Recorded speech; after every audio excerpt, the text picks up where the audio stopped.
Hey,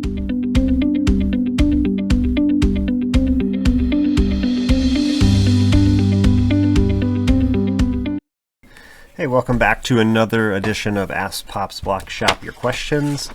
This is our third installment of this questionnaire. So we have 5 questions today, and actually we have 10 more pending.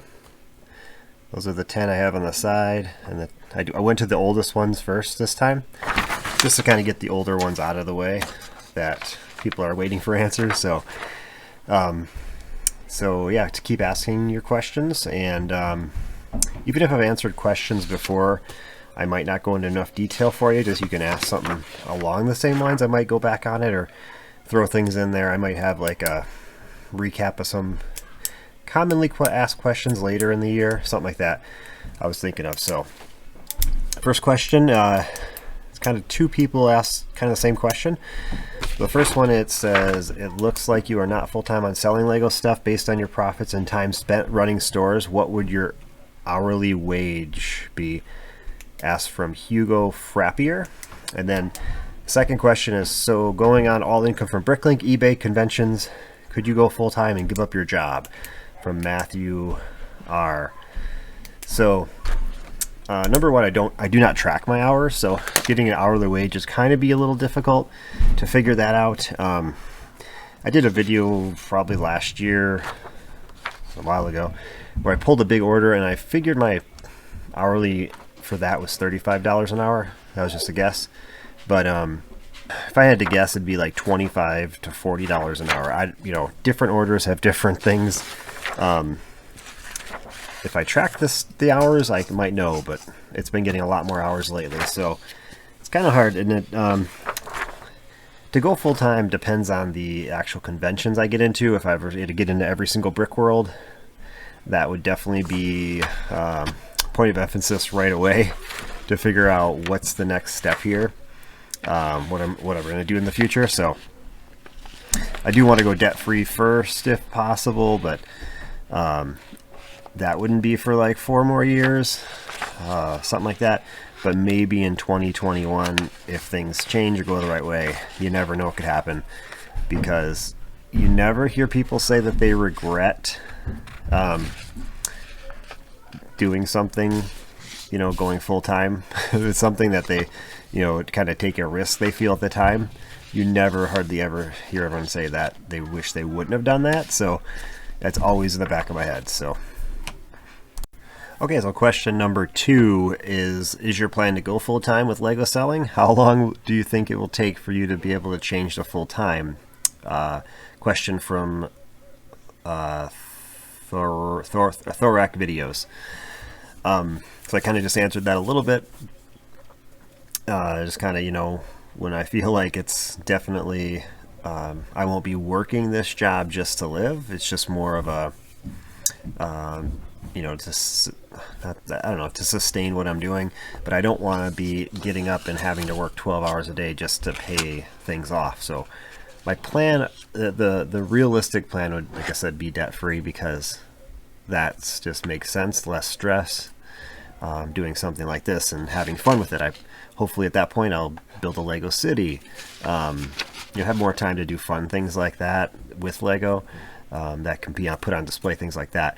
But there definitely will be what's called the great sort, with all the used bulk Lego that I have sitting around. There's just a lot of it.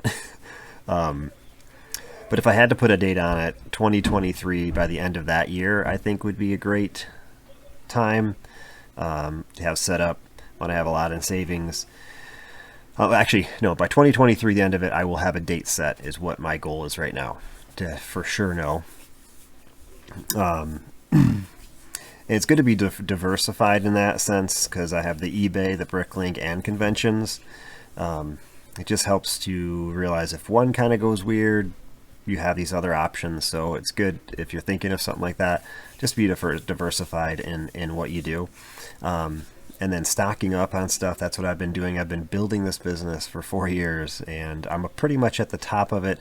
Other than going to, if I get to these more Lego conventions, obviously I'll get more income, but I'll have to buy a lot more to keep it up. So that's something to think about. Hopefully, I plan on doing 5 to 6 big conventions a year.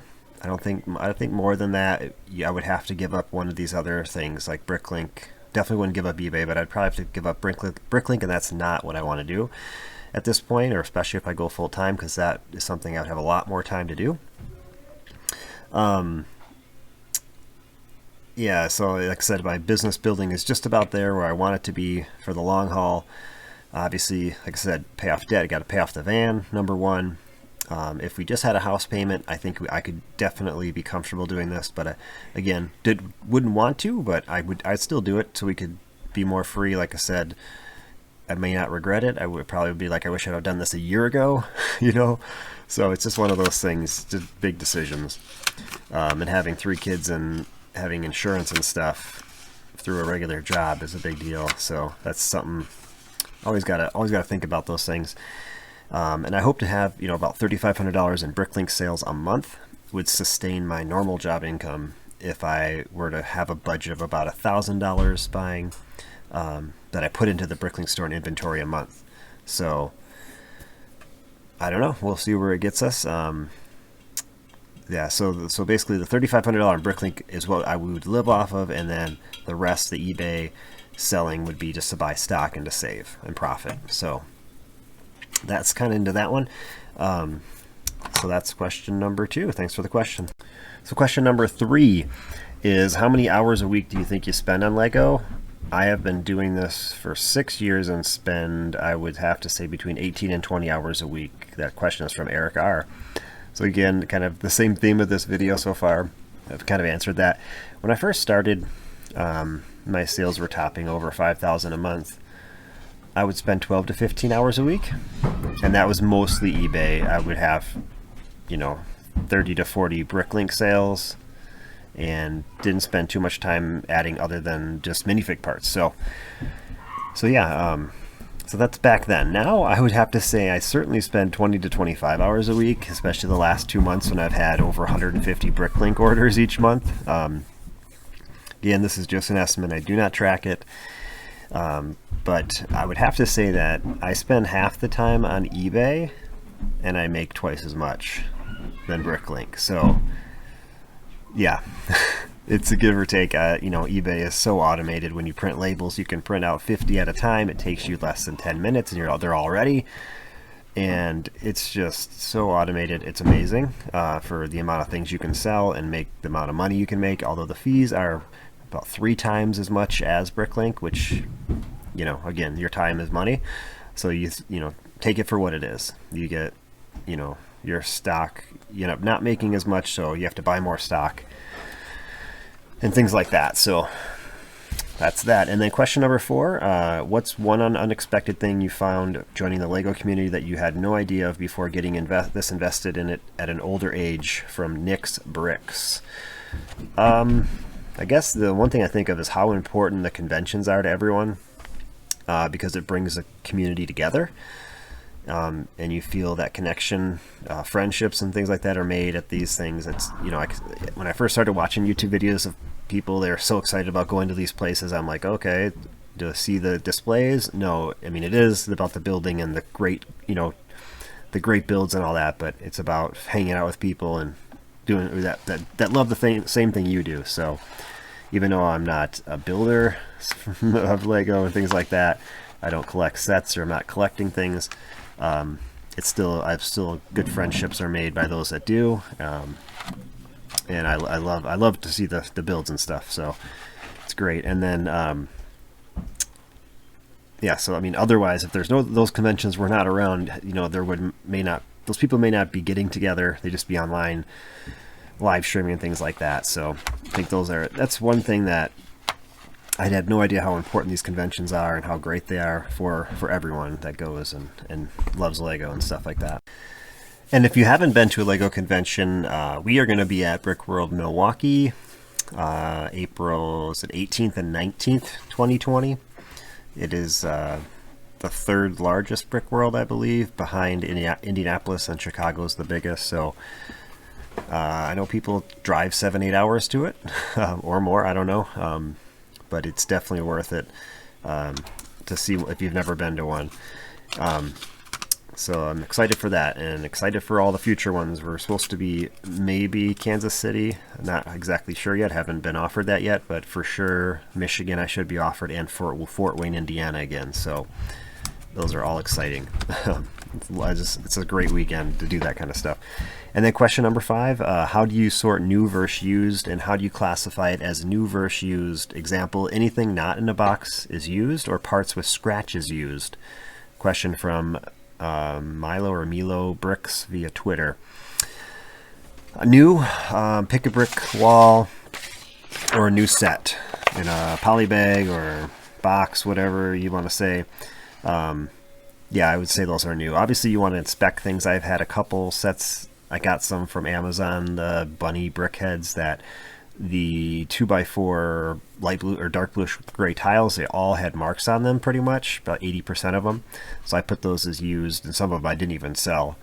So you just have to kind of, when you buy sets, sometimes you take a risk. If they're older, you don't know what that box has been through. You never know.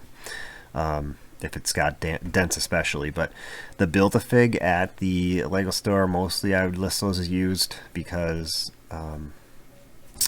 they get lots of hands in there. They don't look new, a lot of them. If you get them right when they put them in there, sure, but I would definitely be cautious about listing those as new for most of the parts. Accessories not so much, but the torsos, yeah, you can tell that they just don't look new. Someone once put a comment that I should not be putting pick-a-brick wall stuff as new, because you never know if somebody put the pieces together and put them back in the wall.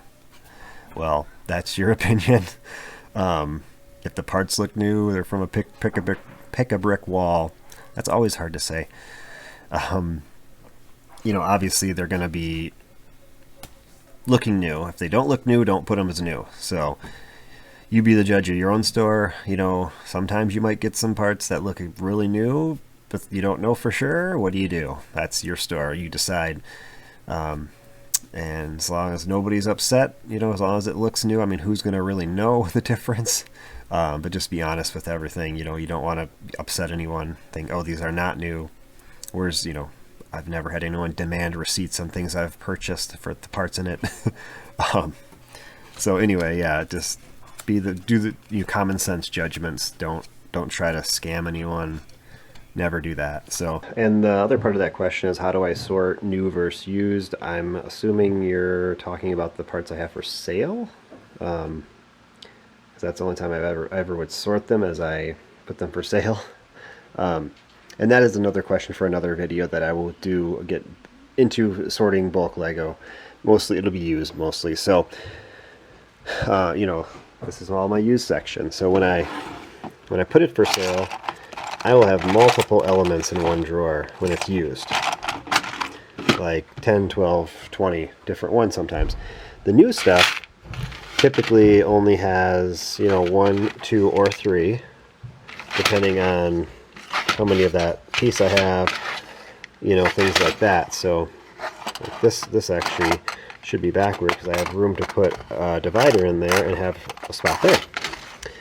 So these are all new parts. I'll keep them all together. I mean, obviously some of the used I had a lot of these ones, so I put them all in one. Minifig parts, they all get mingled together. These are just regular pieces from the set I parted out. Not a big fan of the small pieces in drawers like this, because it takes a while. That's why I bought another one of these. When I pull an order, I will just take this now, dump it out, and quickly, grab all the pieces as they run away real quick, and then I'll just take this, dumps it right back in, quick and easy. Helps me not to keep trying to get my fingers in the drawer, pick all these little pieces. And yeah, it's not really answering your question of sorting new and used. I'm not sure how to answer that question, because it's when I part out sets. I do multiple videos on how I do that. So if you look at that on my vlogs, you'll see that information. Well, thanks again for watching this video, and hopefully I'll have another one up sometime in the middle of March and ask more questions. Like I said, I have 10 pending, but I'll take as many as I can. Maybe I'll do more than 5 each time. I did 6 last time. Actually did 6 this time. One was the same kind of question, so maybe I'll do 7. I don't know, but yeah, thanks for watching.